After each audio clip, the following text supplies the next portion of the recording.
বাংলাদেশ জামাত ইসলামীর সম্মানিত ভাই, আপনারা অবগত আছেন 2024 সালের জুলাই বিপ্লবের মাধ্যমে এই দেশ থেকে একটি স্বৈর শাসনের বিদায় ঘটানো হয়েছে। সংগ্রামী বন্ধুগণ, আমার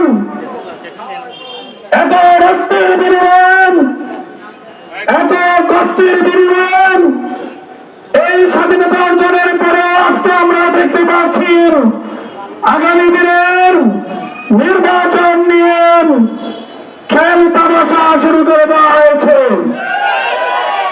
আমরা বলতে চাই, এই 2000 মানুষের যারা জীবন কেড়ে নিলেন, আজকে তাদের বিচার কোথায়? আজকে জুলাই জাতীয় সংসদের ভিত্তিতে নির্বাচন হতে হবে। বাংলাদেশের মানুষ আর কোন খেল তামাশার নির্বাচন দেখতে চায় না। প্রত্যেকটি মানুষের ভোটের সেই অধিকার দিয়ে দেওয়ার জন্য প্রথম সভা নির্বাচন থেকে আনুপাতিক হারে অংশগ্রহণমূলক নির্বাচনে যে ফর্মুলা দিয়েছে বাংলাদেশ জামাত ইসলামী, এই পিয়ার পদ্ধতিকে বাস্তবায়ন করতে হবে। এই 16 বছর 15 বছরের শাসনে হত্যা, গুম, নির্যাতন করা হয়েছে, প্রত্যেককে বিচারের আওতায় আনতে হবে।